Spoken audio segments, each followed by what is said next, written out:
of incorporeal forms. So here Leibniz is taking issues with the traditional qualitative Aristotelian physics. The result was that truly capable men, for the first time, began to try to save or to explain natural phenomena, or those which appear in bodies, without assuming God or taking him into their reasoning. Then, after their attempt had met with some little success, though before they arrived at the foundations and principles, they proclaimed, as if rejoicing prematurely at their security, that they could find neither God nor the immortality of the soul by natural reason. It seems to me unworthy for our mind to be blinded in this manner by its own light, that is, by philosophy. I began, therefore, myself to undertake an investigation. So what Leibniz is saying so far is that the new mathematical investigation of nature, of natural phenomena, to be precise, has been very fruitful. The new scientists, the early modern scientists have managed to give explanations of natural phenomena, which are mechanical and quantitative, mathematical. This is all very well, but he thinks the problem is that these explanations do not arrive at the foundation and principles. So he set himself the task of the investigation of nature. Setting aside all prejudice, therefore, and suspending the credit of scripture and history, I set my mind to the anatomy of bodies, to see whether the sensory appearance of bodies can be explained without assuming an incorporeal cause. At the beginning, I readily admitted that we must agree with those contemporary philosophers who have revived Democritus and Epicurus, that is, the early modern philosophers who have revived ancient atomism, and whom Robert Boyle aptly calls corpuscular philosophers, such as Galileo, Bacon, Gassendi, Descartes, Hobbes, and so on. That in explaining corporeal phenomena, we must not unnecessarily resort to God or to any other incorporeal thing, form, or quality. So again, Leibniz is taking issue here with the traditional qualitative Aristotelian physics, and is saying that one should not unnecessarily resort to incorporeal things such as forms, substantial forms, quality, or God himself. On the contrary, so far as can be done, everything should be derived from the nature of body and its primary qualities: magnitude, figure, and motion. That is, those qualities of bodies which can be quantified. And here is the crunch point arriving. But what if I should demonstrate that the origin of these very primary qualities themselves cannot be found in the essence of body? Then, indeed, I hope these naturalists will admit that body is not self-sufficient and cannot subsist without an incorporeal principle. I think in this very early test, we can find the first incipient distinction between science taken in a modern sense and philosophy. The young Leibniz presents here metaphysics and the new quantitative mechanical physics as two different kinds of explanation. On the one hand, it fully embraces the new mathematically based science, or as it was still called at the time, philosophy of nature, for the explanation of natural phenomena. On the other hand, he maintains that the new mechanical physics does not answer more fundamental questions about the ultimate principles of reality. That is to say, the metaphysical notions which goes to the bottom of what is ultimately real, of what is at this most fundamental level, the nature of bodies, these metaphysical notions are still needed, but they should not enter into the explanation of physics proper, since physics proper is only concerned with the mathematical treatment of natural phenomena, which can and should be explained mechanically. Now, this is a conception of the relationship between physics and metaphysics, which I believe runs through Leibniz's life, starting from this very early test up to the end of his life. And I think this key distinction between two levels of explanation and two autonomous enterprises connected to these two different kinds of explanation can be followed throughout his life.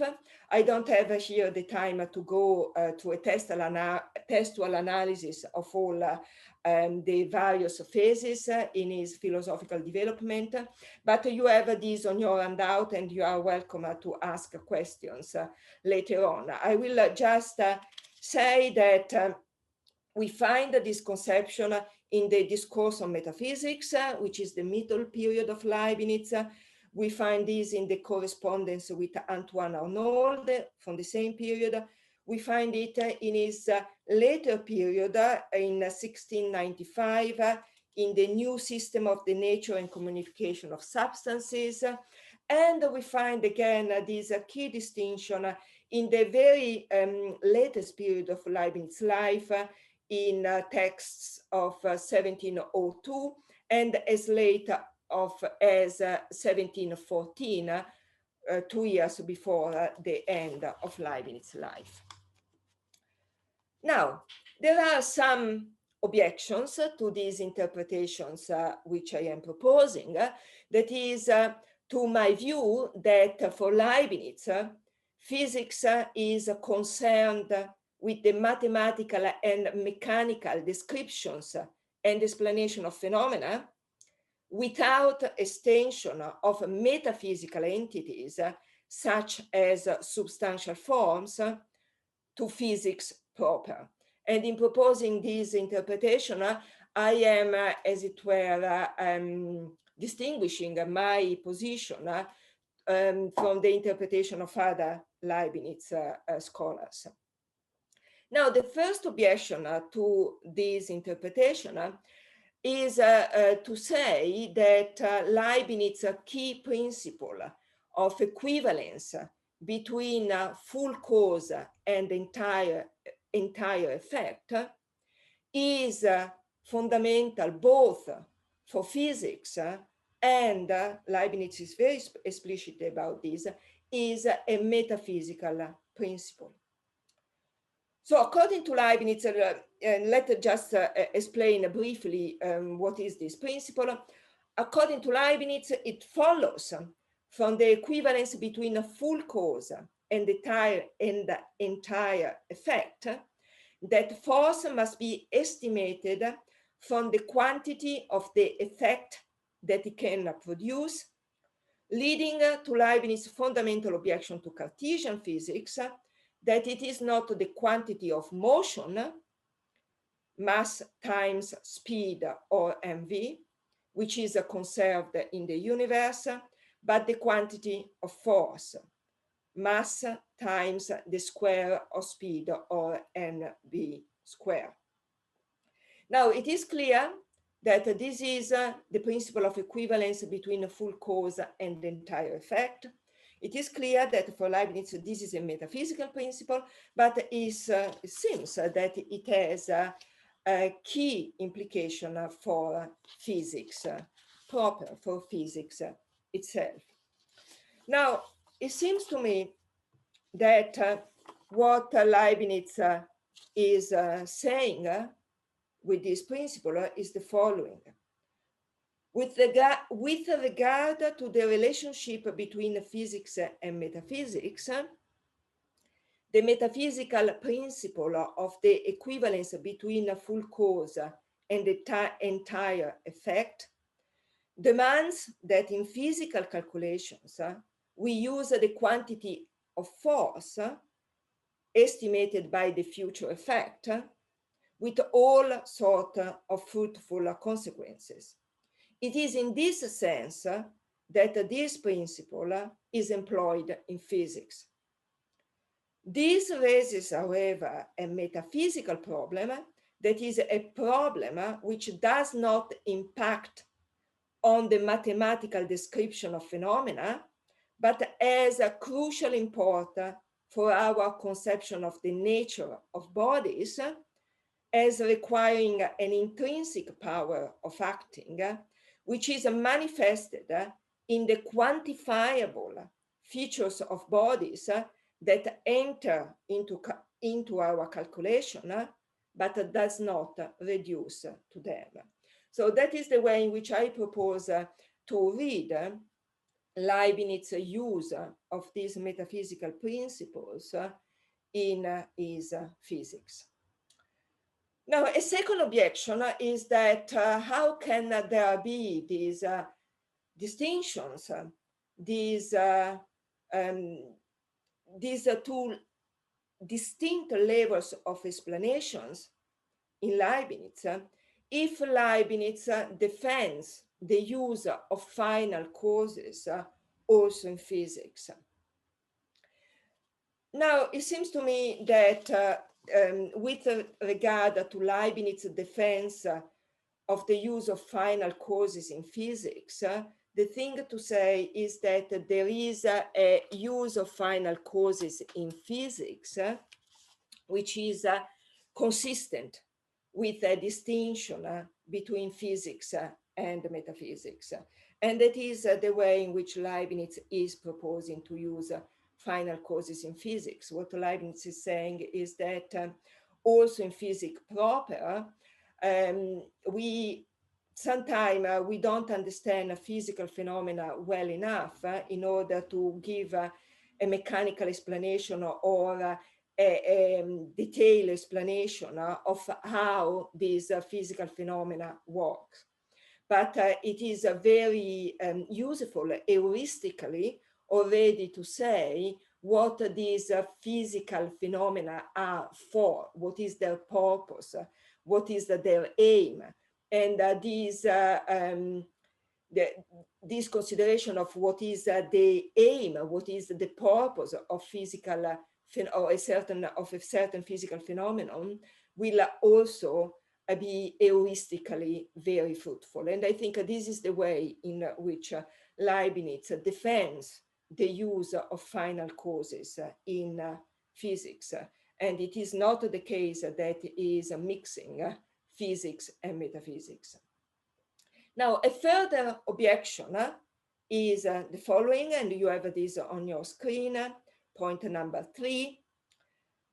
This objection can come from the fact that early modern natural philosophy was much broader than modern physics. In fact, physics in its largest etymological sense extended at the time to the study of all natural things. Notably, it included biology.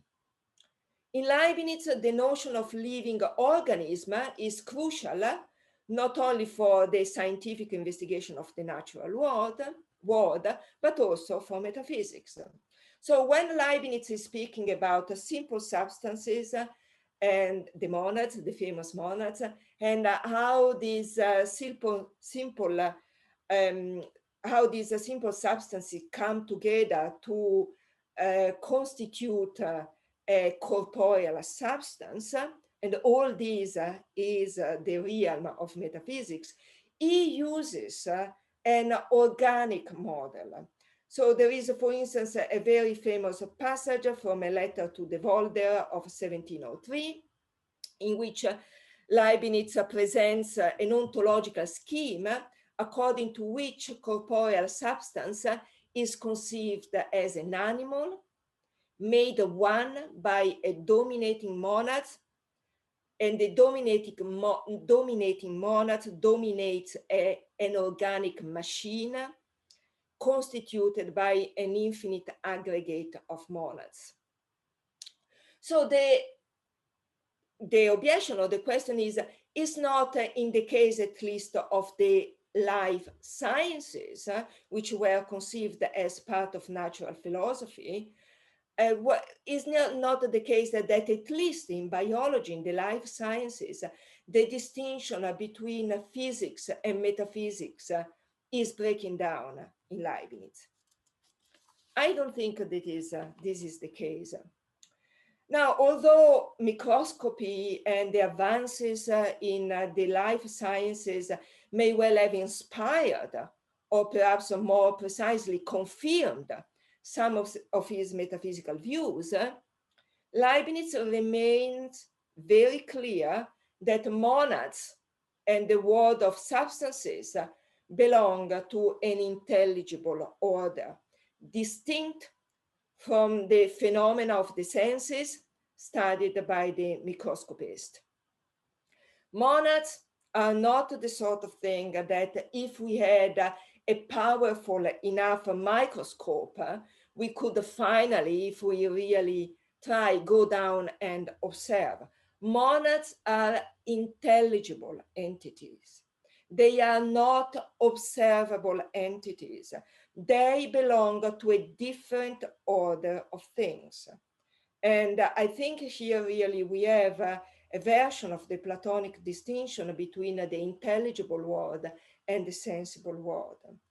Even if Leibniz uses an organic model for his metaphysics, is not that he is thinking that we do not have two different orders of explanation and two different orders of things, the intelligible world and the sensible world. So it seems to me that the relationship between the standard sensible bodies studied by life science and the aggregates of monads from which they result is analogous to the relationship between the derivative forces studied by physics and the primitive forces which are the object of metaphysics. Now, the hardest objection, and this is point 4 on your slide, the hardest objection, however, comes perhaps precisely from Leibniz's theory of derivative forces. How can Leibniz maintain a distinction between metaphysics and physics? How can Leibniz maintain, as I am proposing, two different orders of explanations and two different autonomous inquiries? How can Leibniz maintain all that if the derivative forces, which are the forces studied by physics proper, are modifications of the primitive forces, which are the proper object of metaphysics?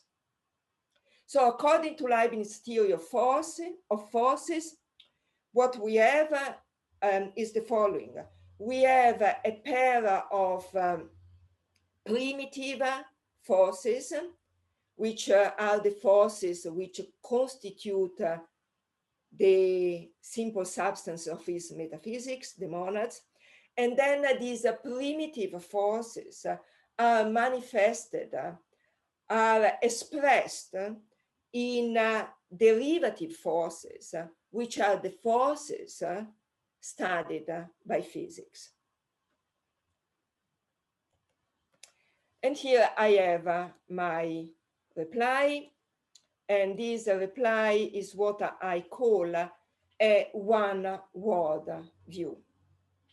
So in order to answer all four objections, which I have been outlining, that is the points raised before about the principle of the equivalence between full cause and entire effect, the issue of the use of final causes in physics, the relationship between life sciences and metaphysics, and now finally the key question of the relationship between primitive forces and derivative forces. I think in order to answer all that, the key question to ask is one inherited from Platonism. Put in the broadest terms, we are dealing here with a version of the relationship between appearances and reality inherited from Plato, and which plays out, in my view, in my interpretation, in all the thinkers who are most, as it were, most influenced by or most in depth to Platonism. We find that in Descartes, we find that in Leibniz, we find that in Kant. So as in the case of Plato and Kant, we have to ask whether Leibniz held a one-word view or a two-word view. That is, according to Leibniz, are physics and metaphysics about the same objects, or are they about different classes of objects with no known or knowable relation? To put it in another way, are phenomena expressions or manifestations of things in themselves? It seems to me that for Leibniz, the answer is clearly yes. And that therefore Leibniz holds a one-word as opposed to a two-word view. For Leibniz, the phenomena studied by physics, or for that matter, the sensible extended bodies studied by biology, express what is ultimately real. Physics and metaphysics are ultimately about what is the same reality. They offer, however, two different kinds of explanation of what are really the same objects. These different kinds of explanation are driven by different sets of issues, serve different purposes, and at least to some significant extent, ask different sets of questions. Physics aims at describing and explaining the manifest world, that is to say, the world of phenomena, the world as it appears to us. And it aims at explaining these phenomena in a mathematical and mechanical way, with the ultimate purpose of predicting and mastering these phenomena for the benefit of humankind. So the ultimate aim is practical, is the benefit of humankind. Metaphysics, on the other hand, focuses for Leibniz on explaining the world not as it is manifest in experience, but as it really is. Indeed, according to a recognizable Platonic mold, the primitive and properly real entities of Leibniz metaphysics are non-sensible entities, immaterial, not extended, noumenal, to use Kant's words. They are intelligible entities which needs to be postulated as opposed to observed in order to account ultimately for the phenomena of which we do have experience. It is clear that for Leibniz, one inquiry is more fundamental than the other, in the sense that metaphysics provides the ultimate grounding of the entities and principles studied by physics. Therefore, metaphysics offer a deeper level of explanation insofar as for Leibniz, it is a metaphysics rather than physics which offers an account of what is ultimately real, and of which physical objects are phenomenal manifestations. In sum, as a great Leibniz scholar has written, in my view, there is for Leibniz a trans-identity between the manifest image of the world, the scientific image of the world, and the metaphysical image of the world. They are different ways of having a grip on what is ultimately the same reality of which metaphysics offers the deepest account. They remain, however, different images with different purposes and with different uses. The metaphysical image may be the closest to reality for Leibniz, but is also the most abstract and general, and not nearly as useful as the scientific image in mastering nature to the benefit of humankind. So I think it is helpful, and I am coming here toward the conclusion of my talk. It is helpful at this point to have a comparison with Galileo, Newton, and Descartes. And what I would like to do with this comparison is trying to see how these different giants of early modern early modern science who have in different ways opened the path to modern science as we know it. I would like just very briefly to see, to comment on how they saw the relationship between physics and metaphysics in different ways. I think that Galileo and Newton are different from Leibniz and Descartes in that they do not worry about providing metaphysical roots for physics. They have a different approach. What they are after is the explanation of certain natural phenomena in mathematical terms. In pursuing this project, they decline to do metaphysics or to worry about metaphysical roots.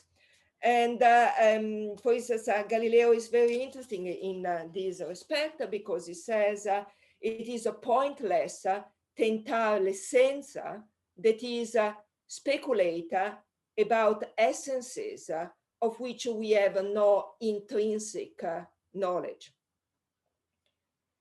On the other hand, Descartes and Leibniz agree insofar as both of them think that there is actually a need for metaphysical roots of physics. They disagree on the fact that Aristotelian philosophy, or at least some Aristotelian metaphysical insights, can grow on the or let's say that can provide the roots for a modern quantitative physics. Descartes thinks it cannot. We have to abandon not only Aristotelian physics, but also Aristotelian metaphysics. Leibniz thinks that on the opposite, there are some metaphysical insight in Aristotle, which can still provide, if understood in the right way, the roots for a modern quantitative mechanical physics. But I think they fundamentally agree on the fact that physics ultimately needs metaphysical roots, or on the fact that there is an important role to play for metaphysics. I think that what they really disagree about, or let's say what provide the key difference for the purpose of our topic today, is the following. For Descartes, the bodies studied by physics just are the extended substances of his metaphysics. There is no deeper level of the nature of bodies which physics cannot reach, or which is not its proper object of study.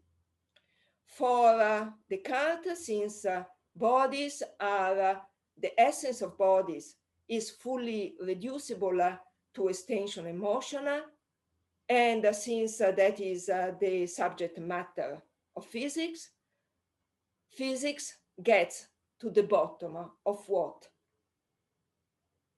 bodies ultimately are. For Leibniz, it's different. For Leibniz, physics proper studies phenomena. That is, the world as it appears to us. Although phenomena are manifestations of substances, substances are not the proper object of physics. Physics for Leibniz does not reach what is ultimately real in the natural world. Physics does not get for Leibniz to the bottom of the natural world. That is the job of metaphysics. I come here to my conclusion. In proposing this relationship between physics and metaphysics, I believe Leibniz is at the same time heir of the past and herald of the future. He is heir of the past because of his conception of the unity of scientia or knowledge, and because of his understanding of the systematicity of knowledge. And this is expressed, this unity of knowledge for Leibniz is expressed in his view that there must be a metaphysical grounding of physics. This is all part of one systematic, unified system of knowledge. At the same time, I think Leibniz is herald of the future, with this distinction between philosophy and science, that is, in this case, the nascent quantitative physics or classical mechanics, as two different autonomous enterprises. Each one has its own nomos. When physicists are doing physics proper, they are dealing with the phenomena in a quantitative and mechanical way. They should not be worrying about metaphysical entities. However, and here is the key claim, what they do with a physical, mechanical, quantitative explanation of natural phenomena does not say all that there is to be said about the natural world. there is a further, deeper level of explanation, which is the level of metaphysics. Thank you very much.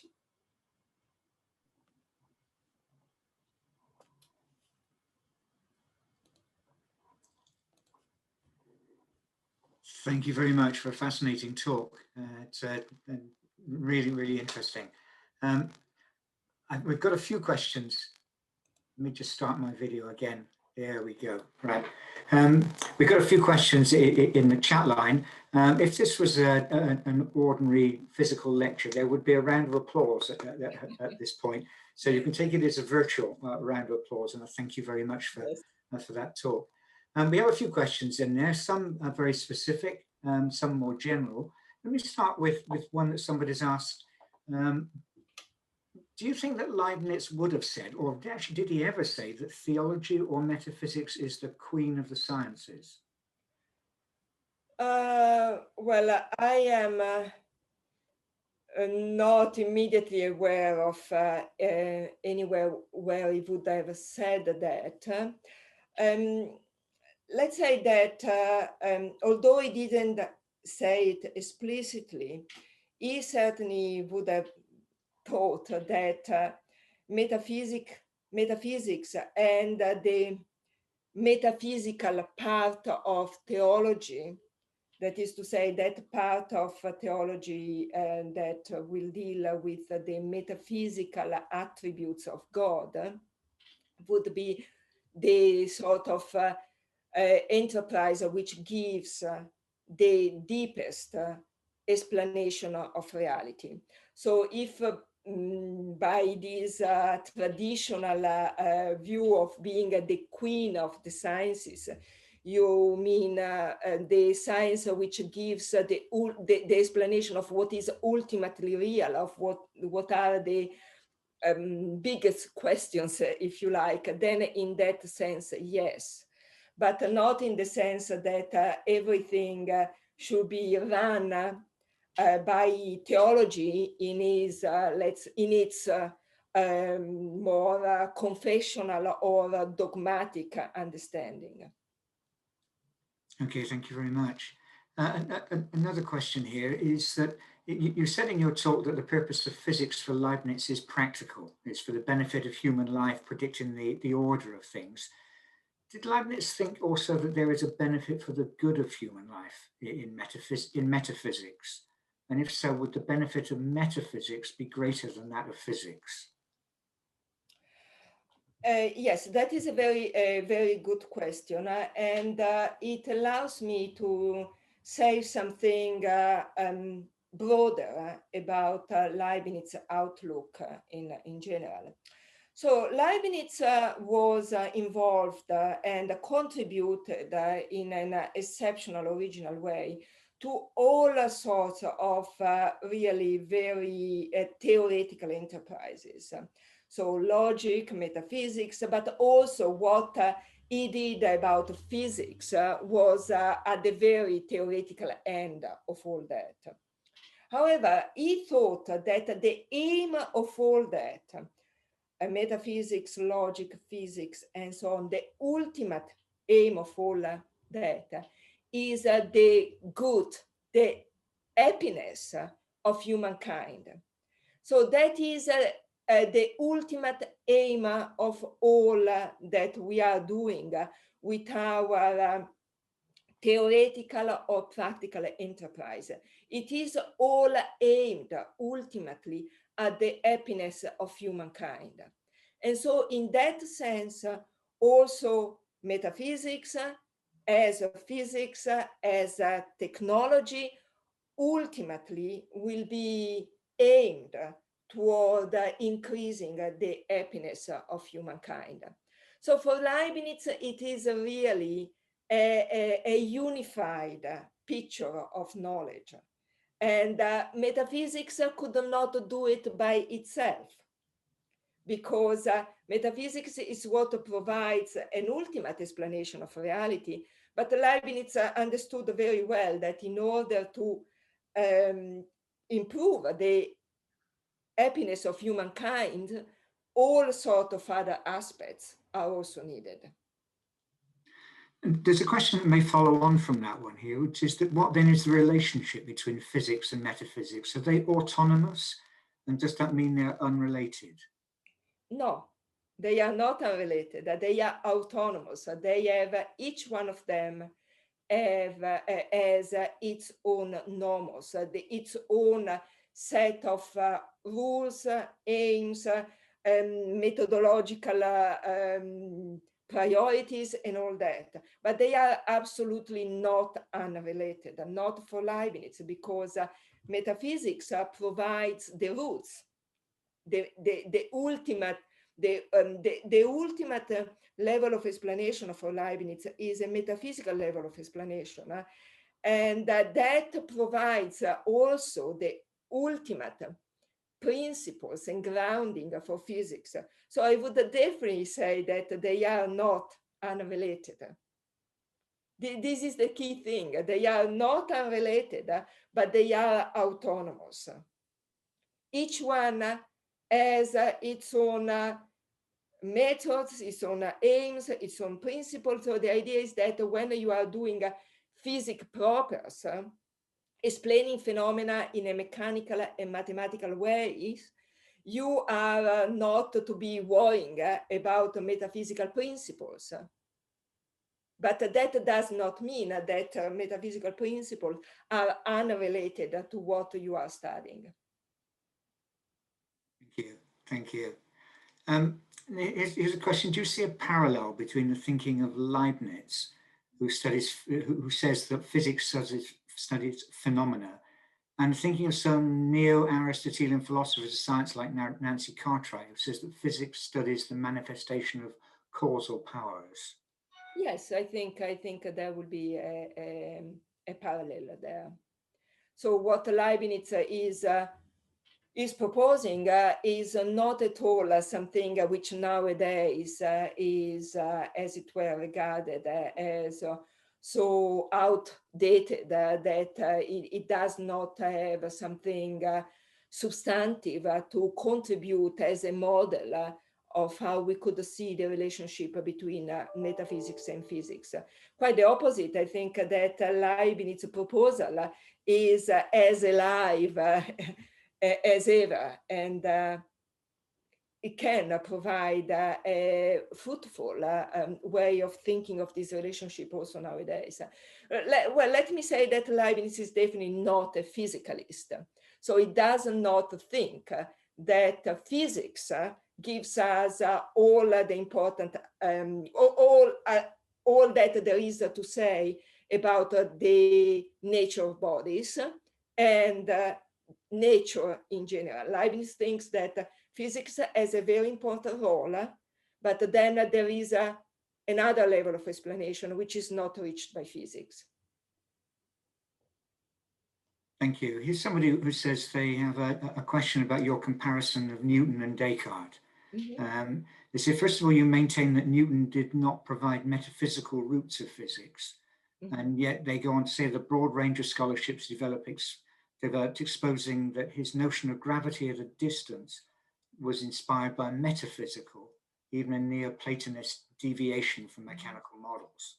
Yeah. Do you want to comment on that? Yeah. I mean, I am not a Newton scholar, but what I am saying is that in his explicit understanding of the relationship between physics and metaphysics, Newton did not set up himself to provide a grounding, a metaphysical grounding for physics.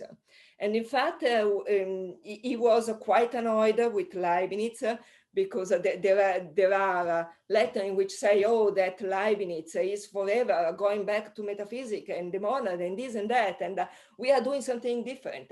So I think what I was saying is that in the explicit understanding of what Newton was doing, he did not understand himself as being engaged in providing metaphysical roots for physics. The very fact that then, as contemporary modern scholarship on Newton is now showing. He was guided in this by some metaphysical, probably Neoplatonic views, tells us that Leibniz is right in thinking that at the end of the day, physics and metaphysics cannot be separated, in the sense that there are metaphysical roots of physics. Physics by itself does not go to the bottom of what can be said about the natural world. Thank you. Here's one more, maybe it's related a little bit. Is Leibniz has if Leibniz has a one world view, does that one world view include the spiritual? Especially, does it include God, or is God transcendent and independent of that one world? The questioner asks. Does Leibniz accept the transcendent? Would it be fair to summarize his view by saying that Leibniz denied what today would be called substance dualism? Oh, well, Leibniz definitely denies substance dualism, certainly of a Cartesian kind. For Leibniz, what is ultimately real are only mind-like, immaterial, unextended substances. So in that sense, he certainly denies Cartesian dualism, a dualism of minds, spirits, and bodies. He does accept the transcendence of God. So God is definitely in Leibniz's picture, and God is not a Spinoza-like God, which is either God or nature. There is, for Leibniz, a distinction between nature, of which we are also part, and God. But what is ultimately real for Leibniz are not extended bodies, are immaterial, call them spiritual substances. And the body and God is an immaterial spiritual substance, is the most perfect of all minds, and in that respect is akin in its nature to our minds, but God is transcendent, is perfect, is absolute, is unlimited. We are limited, imperfect, and all that. Thank you. One final question, which maybe is a bit more general. And somebody asks, how does this theory of metaphysics and physics being one express itself in the school physics curriculum? Well, I would say this. I do not want to legislate on the physics curriculum, but I would say this, that if a physics student wants to know more about the ultimate nature of bodies, what is most fundamental in nature, according to Leibniz, he would have to take, or she would have to take, a course in metaphysics. So his or her physics curriculum will be not enough for that. Thank you. And that, I think, will be music to the ears of the Faraday Institute. So thank you ever so much for your talk this afternoon, and for so eloquently dealing with the questions that people have put to us. We've had a remarkable time. We've been educated. We've learned a lot more about Leibniz and about his views. So thank you ever so much for being with us this afternoon. Remind everybody who's listening, there'll be another seminar in 2 weeks' time. Look out for the links for that one. For the moment, a virtual round of applause for Thank you for coming. And we will see you again soon. Thank you. Thank you.